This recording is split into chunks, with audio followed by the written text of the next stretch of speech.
na tinumba ng mga adik. Ilan ba sinira ng pamilya niyan?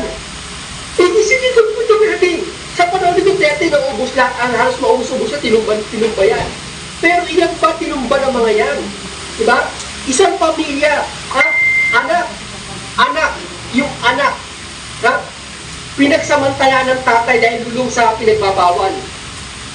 Yung ganun din yung kapitbahay, pinuksa niya, tinumba niya. Diba? Talagang, walang yung sanhi na yan, napakagulo. Yung pinagbabawal na gamot. Daming na-apekto pamilya nasa kulungan. Diba? Matinong pamilya, ito napakasakit sa isang Pilipinong pamilya, mga kamuntik. Nangyari na sa akin to. Isang pamilya, tuhin ko, matino, napakatino, na halos makadiyos. Yung pera niya, bubuo sa kanya, sahod niya. Mula nang tinuruan siya ng kaibigan niya gumamit noon. Ano nangyari? Nag-bankrupt siya, nag-bet niya lahat, wala na ipunda sa pamilya, ubos ang kayamanan. Kaya nangyayari ngayon, mga kamunti, sa lahat ng bayan. Diba? Hindi lang buhay ang binubuhis ng mga yan. Diba? Marami sila pinupuksa. Yung sariling anak, inano, alam mo na. Diba? O, sariling pamilya, tinumba. Diba? Sino mas marami tinumba? Sila, yung mga adik. Ito na. Baka hindi ba kayo nakaano dyan? Diba? Nasaan yun yung tatanggol sa kanila? Nasaan? Diba? Alam mo na, mas masarap sa bayan ito. Ito, biblical tayo isakripisyo mo ang nakakaunti kaysa nakakarami. Totoo yun. At ito tamo lahat Diba?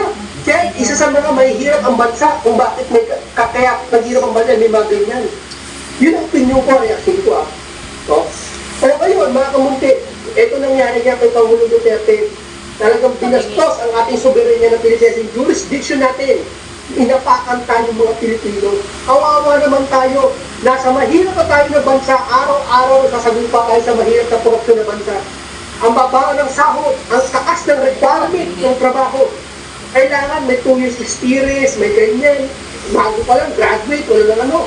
Wala nangyayari sa bansa. Ang taas pa ng requirement nila na kailangan ganito ka, basic personality ka, ganito ka, mataas din ako, so bago ka tanggapin, tapos pag tinanggap ka, napakababa ng sahod.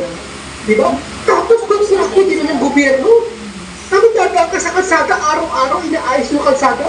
May kalsada dito sa lugar ko Bata pa ako inaayos na hanggang ngayon inaayos pa rin. Hindi na natapos. Diba? Paano ganyan sistema ng politiko hindi nagbago dahil walang leader. Na tumatayo, paano ang leader, hindi abogado, puro artista o sikat lang. May tuway sa sarili,